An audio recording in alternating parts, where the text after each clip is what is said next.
যদি এক ফোঁটা ইমান থাকে, এক ফোঁটা ইমান যদি এক ফোঁটা থাকে, ইমান যদি এক সুতা থাকে, তাইলেও কোন মুসলমান বিশ্ব ভালোবাসা দিবস পালন করতে পারে না। এটা মুসলমানের কোনো কিছু না। এটা জন্তু জানোয়ারের উৎসব হইতে পারে, এটা ইমানদারের উৎসব হইতে পারে না।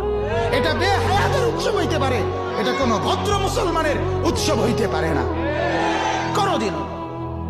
কোনদিন আমার ভালোবাসা আল্লাহকে প্রতিদিন, ঠিক কিনা বলেন না?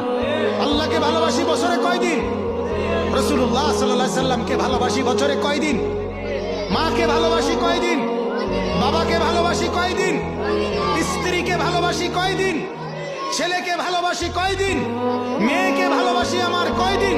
আমার ভাইকে ভালোবাসি প্রতিদিন, আমার বোনকে ভালোবাসি প্রতিদিন, আমার দাদা দাদি নানা নানি চাচা মামা ফুফা খালু আত্মীয় স্বজনকে ভালোবাসি আমি প্রতিদিন। আমার তুমি আলাদা ভালোবাসার একদিন সবক শিখাবে কেন? আমি কি অন্য দিন কন্যা নি? কথা কর না কেন? আমি কি বাকি দিন কন্যা নাকি? তোরা ডাকাইতরা না কন্যাস? ওই ডাকাতরা বছরের অন্য দিনগুলো ভালোবাসে না, এজন্য ওইরকম একটা অসভ্য ভালোবাসার দিন বাহির করছে।